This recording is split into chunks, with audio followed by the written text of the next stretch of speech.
The following is brought to you by Alcid & Co. in association with Fiantra Productions. This is Prime News, presenting nothing but the Prime News just for you. Tonight's special feature, Connections with Today with Sunny Rains. Hello, and welcome to Connections to Today. I am your host, Sunny Rains. Today, we'll be taking a look at the Sri Lankan Civil War. An unresolved conflict, the war has been raging for 30 years and has taken the lives of over 70,000 Sri Lankan people. Let's start with the basics. Sri Lanka is an island located to the south of India. Its population is made up of a majority Sinhalese people and a minority Tamil. 12% only is Tamil. From 1796 to 1948, it was ruled by Britain as a colony. Which brings me to my first guest. A very old Tamil Sri Lankan man who lived through independence. So, tell me about Sri Lanka during the British rule. During the British rule, the Sinhalese viewed us Tamils as collaborators with the British, and they felt that we were treated better by the British than they were. You see, the British policy of divide and rule, that is, they separated the two ethnic groups when they ruled Sri Lanka, greatly affected Sinhalese and Tamil relations afterwards, as it made them more hostile. So, after Sri Lanka won independence, Prime Minister Bandara Naik passed the Sinhala only bill, which made Sinhalese, which was the Sinhalese language Sinhala, he made it the official language of Sri Lanka. Well, you must have been upset. Oh, but we were mad. But this was just the beginning. The Sinhalese, what they would do, they would make mobs and beat us Tamils with bamboo sticks. The Tamils had to get higher marks than their Sinhalese counterparts to get into university. Even civil services, almost all completely Sinhalese posts. So this is when we realized that peaceful protest, it was just not the answer. Now this was when the liberation tigers of Tamil Eelam came into the picture. Thank you for your time.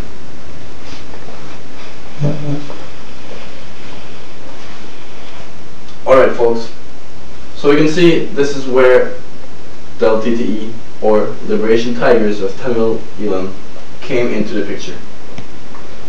The LTTE was one of many Tamil military groups formed in response to the Sinhalese discrimination.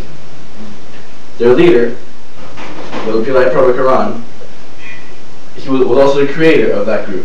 What he wanted was to form an independent nation for Tamils, Tamil Eelam. We had the chance here at Prime News 2 years ago to converse with him, and we will now see the tape. Please roll the tape. Well, in our first major operation, I led the assassination of the mayor of Jaffna and another member from parliament. Then we led an ambush on the Sri Lankan military, killing 13 of their men. See, then the Sinhalese organized pogroms against us Tamils, and over 1,000 Tamils died. See, now that's where the Sri Lankan civil war began. Oh, we definitely pioneered suicide attacks. You know, we got children soldiers fighting for us, women using suicide belts, you know, you name it. We even wear a cyanide veil in case an LTT member gets captured. Only shows you one thing, we're true to the cause. Well, the Indians came in after that. They established a peacekeeping force in the Tamil areas of Sri Lanka.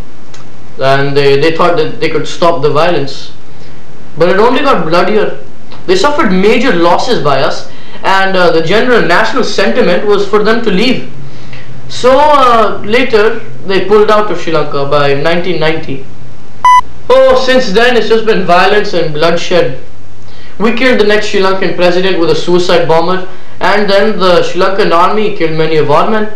The fight moved back and forth until a ceasefire was arranged in February 22nd, 2002 by Norwegians between the army and the LTTE. Well, after the ceasefire, we, the LTTE, demanded more self-governing autonomy in the Tamil areas, and fighting flared up again. Despite the ceasefire that was signed, fighting continued. The Tamils took part in some of the deadliest suicide missions, blowing up whole ships and buses, with innocent Sinhalese people in them. A government-controlled town, Muttur, was fought over by the LTTE and the army.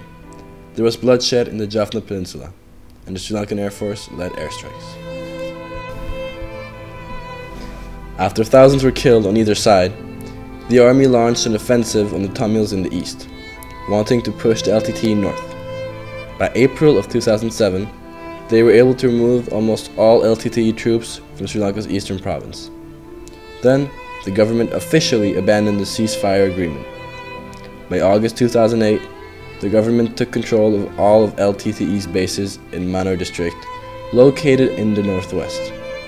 The army then moved north to defeat the LTTE members of their second main base, and captured it by January 2nd, 2009. With only one main base left, LTTE members fled from the Jaffna Peninsula to their last base in the jungle of Mulai Tivur. As the war closed to an end, as many as 20,000 Sri Lankan civilians were killed during the shelling of the Sri Lankan army and the LTTE. Finally, between May 16th to 18th of 2009, Sri Lankan commander Sarath Fonseca declared victory over the LTTE, who accepted defeat, as their leader Vallabhbhai Prabhakaran was killed by the army over the span of these 2 days. This was Sunny Rains on Prime News. Thank you for watching.